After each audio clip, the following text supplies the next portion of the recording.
My dream of having a faithful husband has been shattered. I blame my parents for my initial naivete. Just so you know, I am no longer naive. Amy, was the fourth child and only girl in a well-to-do family with a rich history in our part of the United States. I was pampered and protected not only by my mother and three brothers, but also by my nanny. They all paled in comparison to my father, who thought I was the best thing that ever happened to him. He grew up in a family with 3 brothers and 12 cousins, all boys, and all of his blood relatives on both sides of the family were men.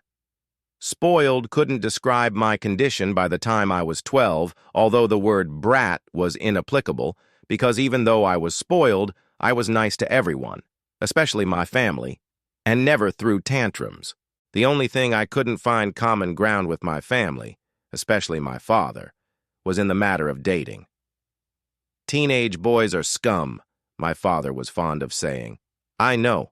I used to be one myself. Even though everyone thought I was pretty, and my body was in the top 10 of the girls at the she high school I attended, boys rarely asked me out a second time after meeting my father or brothers who instilled the fear of God in them. I was sure my parents also had moles at school who reported on my adventures, because the 2 times I played kissy-kissy with boys at extracurricular activities, the boys avoided me like the plague afterward, even though I knew they liked it when my lips touched theirs. So, unwillingly, I entered college as an 18-year-old virgin who had never been fondled by any boy, let alone had sex with anyone. I began to suspect that my parents had at least one mole at the college I attended. Or at least they were spying on me in some way when, after hot and heavy dates with 3 different guys on which I had sex for the first time, they avoided me.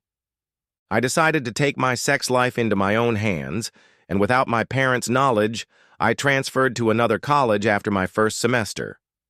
My parents had prepaid tuition at the former college, but after losing a couple $1,000s, I was able to withdraw it and use it at the college of my choice. At the same time, I transferred. I sold the expensive smartphone, tablet, and computer my parents had given me and bought new ones. My parents didn't find out about my transfer until 2 weeks after the new semester started. Apparently, their moles weren't that effective, or they were using mostly electronic surveillance. They were very angry, but after all, I was their pride and joy and precious little angel, so after much hooting and puffing on their part and cute modest comments on my part, they almost got over it. I quickly discovered that while having sex was easy, finding someone suitable for a relationship was not so easy. I had always dreamed of finding a faithful spouse, having a lavish wedding, and finding wedded bliss with a couple of kids, and after being slept with by a handful of guys enough to have a sexual experience, I started looking for Mr. Right. At the end of junior high, I came across a guy who might be a good fit for a relationship. His name was John Tipton. He was what Valley girls would call very good-looking. In fact, he was the best-looking guy who had ever shown interest in me. He was also very considerate of my goodwill, did his best to please me, and seemed to always know what to say when I was in a bad mood. Sex with John started out normally and got better and better as we got to know each other. Nothing out of the ordinary, I guess. But since I had never had a real sexual relationship, it surprised me somewhat. It got to the point where I felt pleasure every time we had sex. What was surprising was that John's family, before he said he was orphaned by a car accident, lived in the next suburb over from my family, even though our homes were several hundred miles from campus. Even more surprising was that he wanted to meet my family, even though I told him stories about my obsessive parents and overprotective brothers. But the most surprising thing was that I couldn't talk him out of visiting my parents' house the summer between my junior and senior year, when my parents and my only brother, still living at home, hugged him and said nice things about him after he left every time he came over. Since this was my first real relationship, and since my family seemed totally on board with it, and since I dreamed of having a faithful husband and eventually a family of my own, I thought I was in love. Although John was a stunningly handsome guy, I had some doubts about him. For one, I thought he wasn't that smart, although he seemed to do well in college. Although since we never took classes in the same building, I didn't know that firsthand. I also thought he had a wandering eye, though he never openly flirted with other girls, even at parties. However, I ignored these aspects of his personality, and despite what I was told was typical premarital nervousness, accepted his proposal of marriage my senior year of high school. My parents were thrilled and organized a beautiful wedding and lavish reception, just as I had imagined as a little girl. Despite John's obvious devotion, I insisted on a prenuptial agreement. I was surprised that my father refused it at all, but that didn't stop me. And after a week of hesitation, John agreed to sign it when I told him it was necessary to consummate our relationship. It was a fair agreement, stipulating that if the marriage was dissolved for any reason, each of us would get what we brought to it, plus a percentage of the joint assets corresponding to the percentage of money we earned separately during the marriage, and no rights to any business that either of us started or in which either of us owned more than 5%. Married life with John was enjoyable, especially the sex. However, the marriage was not truly wonderful because the more time I spent with him, the more I wondered how he had the sense to graduate from the exclusive university we attended and how unintellectual his interests were. He seemed to know his limitations, however, and was happy to let me handle the finances and make the most important decisions. He took a job with one of my father's companies. Which one I didn't know, even after asking him and my father. While I was an entrepreneur, started one company, sold it, and then started a second one dealing in unique, patented, high-tech products. One thing I learned about John that surprised me somewhat was that he had a particular ambition that I thought was both bizarre and beyond his intellectual capabilities. He dreamed of becoming the CEO of a company headquartered in Europe. The 2 vacations and 1 business trip, mine, but he came with us, we took to Europe in the first 4 years of our marriage intrigued him to the core. He started taking German lessons, but when that proved too difficult, switched to French and finally to Spanish, as that foreign language seemed the easiest for him. A few months after our 4th anniversary of marriage, our wheels started falling off. The first nut came off by mistake and by luck.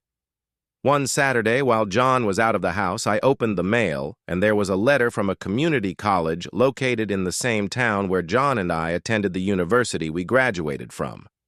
I didn't look closely at the addressee, as I was sure it was just junk mail. Imagine my surprise when I read the greeting on the fundraising and reunion letter, "Dear Alumni." I quickly went back to the envelope and saw that it was addressed exclusively to John Tipton. Apparently, the community college was sure John was an alumnus and took the opportunity to ask for donations in honor of his upcoming 5-year reunion. Bells, whistles, sirens, and even explosions rang in my head. Either this was a huge mistake, or it explained why John had to rush out of town on our university's graduation day, and how a man of his intellect could actually graduate. To paraphrase the bard, something is rotten in the state of our marriage. I carefully placed the letter and envelope in the safe in my home office, called a friend who is an assistant manager in the security department of the company she works for, and promptly got the private investigator's contact information. I made an appointment with him for Monday morning before John came home that Saturday. I behaved 100% normally that weekend. I've always been good at compartmentalizing information, and this case was no exception.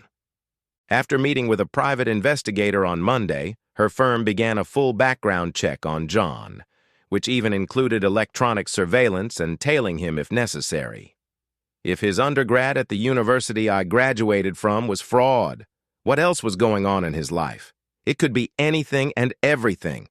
I told the agency I'm not interested in evidence for a trial, just information.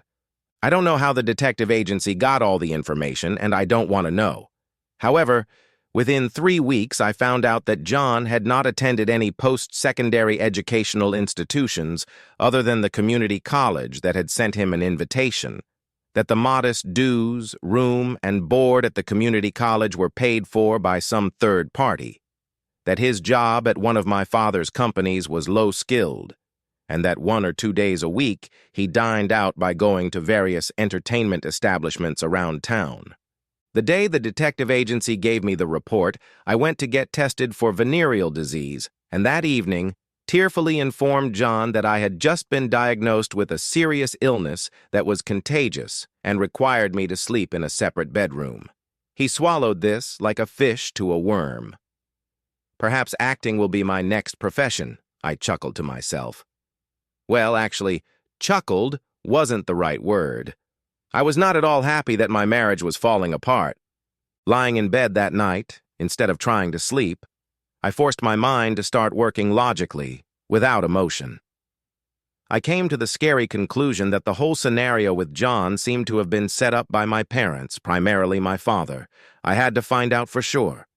My mother is the weakest link in my family. I mean, she's the most susceptible to pressure and the least capable of duplicity. The day after my eureka moment, I called her and asked her to come to lunch with me. Mom was all fired up when we met in front of the restaurant I'd lured her to near a quiet park. Giving her an affectionate hug, I said, "Mom, let's take a walk in the park. I need your advice." I so rarely asked her for advice that my remark shocked her, but she smiled and replied, "Sure, babe." We made small talk until we reached a secluded bench where I sat her down. "Tell me, Mom, what should I do to advise my friend? My friend just found out that her husband is not who he said he was and that he was set up with her by her parents. She is furious and wants to give them a shouting match and then disown them and never see them again. What am I to advise her?" Mom turned pale, then wheezed, then sobbed. "I can't lose you, Amy," was the main theme of the words she tried to utter through her tears. "There's only one chance, Mom. Admit it, now." "I can't," she sobbed. "Your father will kill me." I got up and walked away. I could hear her hysterical moans, but kept walking. I was trying to figure out how I could do what I wanted to do without my parents' help when the unexpected happened. The afternoon after my mom's breakdown, as I sat at my desk at work, a receptionist called out to me, "Your father is here to see you." I went out into the waiting room. There my father, for the first time in his life, figuratively speaking, with his hat in his hand, said, "Hello, little girl." I cut him short with venom more powerful than the venom of a king cobra. "Cut the crap, Arnold. If you want to talk to me, meet me on the swings at Municipal Park in an hour. Otherwise, get out of my life." With those words, I turned, walked into my office, and slammed the door shut. I called my secretary, and after confirming that my father had left, I invited her into my office. "I'm so sorry you had to be involved in this, Anne," I said. "If I could have handled it any other way and accomplished my goals, I would have. But I couldn't. Can you ignore it?" "Sure, Amy, no problem," she replied with a smile. "And keep it between us so it won't be overheard by others?" I inquired. "Absolutely, and I'll shut down any gossip that starts," she replied. I hugged her tightly and she walked back to the front desk. Arnold. My father is a big businessman. He owns 4 successful businesses in our neighborhood, including the one where John works. Arnold's time is precious. I wasn't 100% sure it was so precious that he wouldn't meet with me. But since I was always the apple of his eye and his pride and joy, I was pretty sure he would come. As I approached the swings at City Park, his chauffeur bodyguard, a 280-pound white monkey, was at his side. "Please get in the limo, Benton," I told him. Arnold gave a quick nod of approval.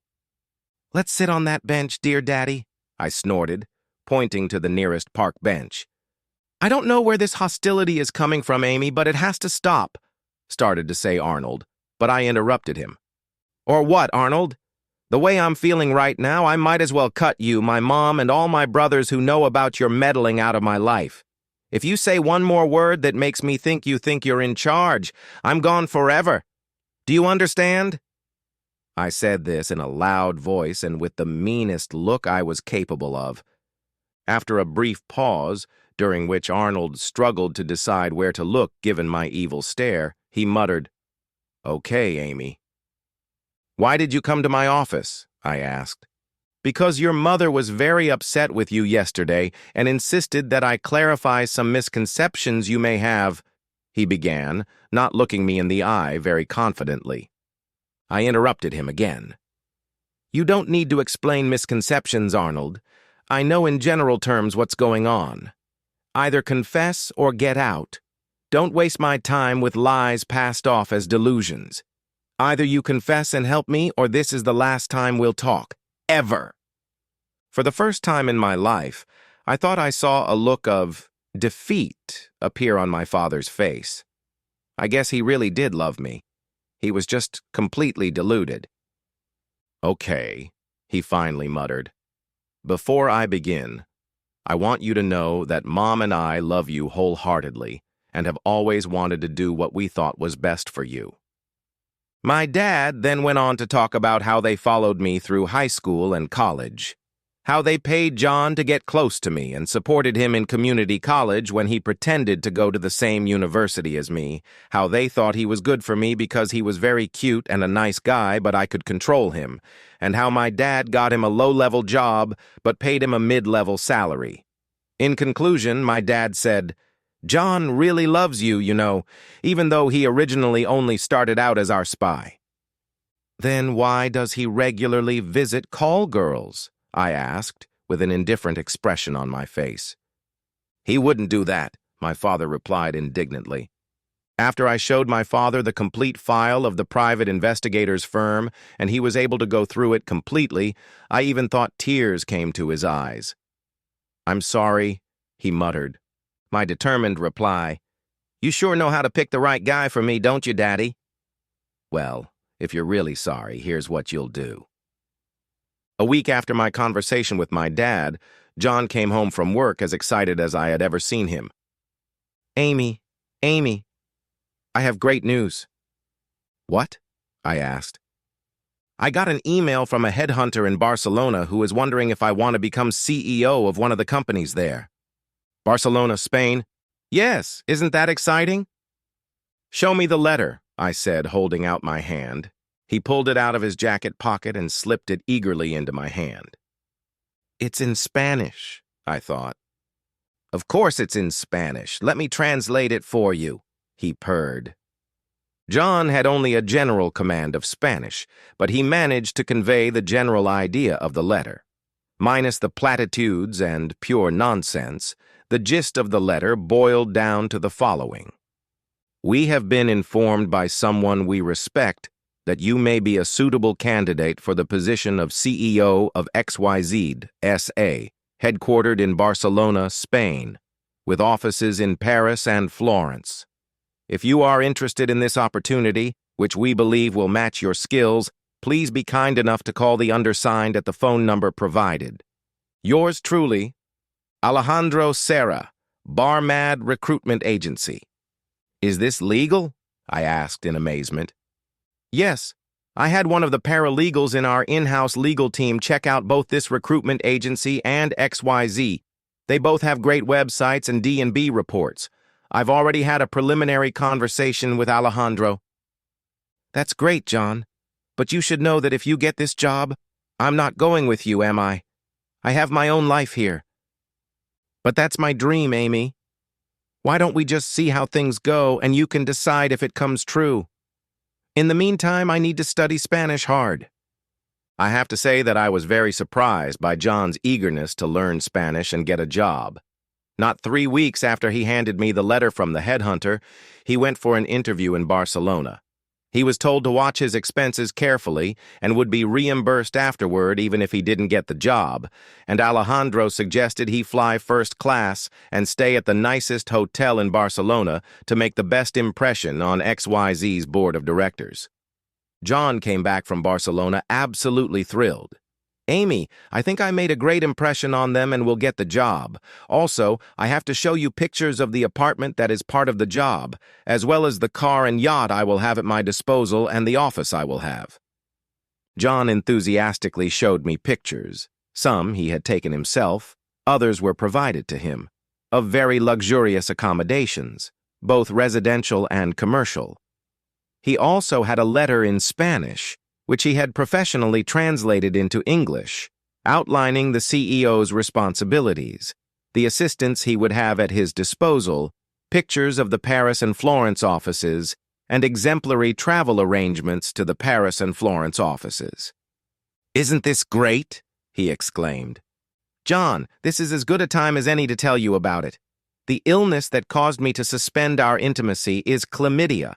How do you think I contracted it when I haven't had sex with anyone but you for the past 4+ years?"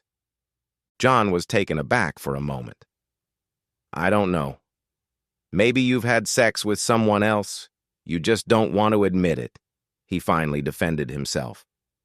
Frowning, I replied, "I assure you that, unlike you, I haven't cheated with anyone, John. And anyway, I have family, friends, and a business here in the United States. I'm not going to go live in Europe to follow your dream, especially when you're a cheater. It's time for a divorce." We argued and discussed for a while. I gave him the name of a clinic and contact person where he could get tested for chlamydia, pulled out a prenup, and finally gave him an ultimatum. "But they expect me to bring my wife, and I don't want to ruin my chances." "Then I suggest you bring one of your cheating wives with you. I'm sure you can find one who wants to live in Europe. However, if you don't go for a divorce in strict accordance with the prenuptial agreement, I'll make such a mess of your potential new employer that you'll never recover from." After my little talk with John, things happened quickly. Not necessarily in chronological order, but over the next 3 weeks. A, he was offered a job as CEO of XYZ and told to fly first class with his wife. He would be met at the airport and brought to his new luxury apartment and could send whatever he wanted, and that he would be reimbursed for all expenses. B, my interviewer at the clinic told him that he did indeed have chlamydia and prescribed a treatment that she said would be completely effective within 2 weeks and would immediately give him a chance to not infect anyone else. C, he quit his job with my father's company. And D, he signed divorce papers with Property Division after deducting his expenses for traveling to Barcelona and transporting his belongings in accordance with the prenuptial agreement, with me buying out his small share of our house. As the final act of our relationship with John, I asked Benton to drive John, the cheating wife he was about to pass off as his wife, and me to the international airport for his trip to Barcelona. Before entering security, I waved to John and his cheating wife with a wide smile on my face. As I turned around and walked away, I grinned. He really is a dumb asshole, and waved my fist in celebration. The morning after John left, I was woken up by Bryce, who had made love to me earlier. "Who's Bryce?" "He's the guy I mentioned before, the guy I dated in college before I met John. He's now the first baseman on our city's MLB Major League Baseball team, and he doesn't have to get to the stadium until 5 o'clock in the afternoon. He's almost as rich as I am." "Hi," was my stellar greeting when Bryce pinched my chest. "Hey, Amy, it's John. Have you heard anything about Alejandro Serra or XYZ?" "Sure," I replied as Bryce snapped his fingers. "Why do you ask?" "Because no one met us at the airport when we took a cab to the residence. Someone else who has nothing to do with XYZ lived there. And I can't find Alejandro's or XYZ's company websites anymore. And some other company is in their office and says it's been 3 years. "Not my problem," I muttered into the phone, pressed the red button, threw it on the bed, and started making love to Bryce. Afterward, Bryce chuckled. "What was that phone call about?" "Oh, just my cheating ex-husband starting to realize that his dream has been shattered, just like my dream of a faithful husband. I wonder if he'll have enough money to get back to the U.S. before his visa expires, or if he'll ever realize that neither he nor I have ever had an STD, I grinned. Bryce, though somewhat puzzled, cackled. "Sounds like you're not the one to mess with." "No, but I am someone to make love to. The end.